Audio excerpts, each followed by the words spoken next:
Hala, ang bait ng kapitbahay ko. May binigay sa akin. Ito brown sugar. Ito ay yum sauce. Original. Tapos may sesame oil. May sweet unicorn. Sweet yellow. That's a cornbread muffin. And look.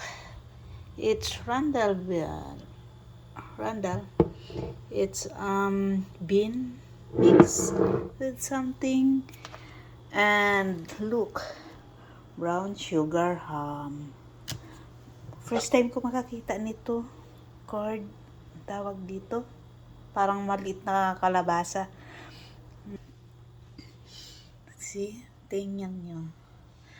Binigay lang ng kapitbahay namin kasi kanina naghahanap ako ng sesame oil. So, syempre, bago pa lang ako dito, hindi ko alaman pasikot-sikot.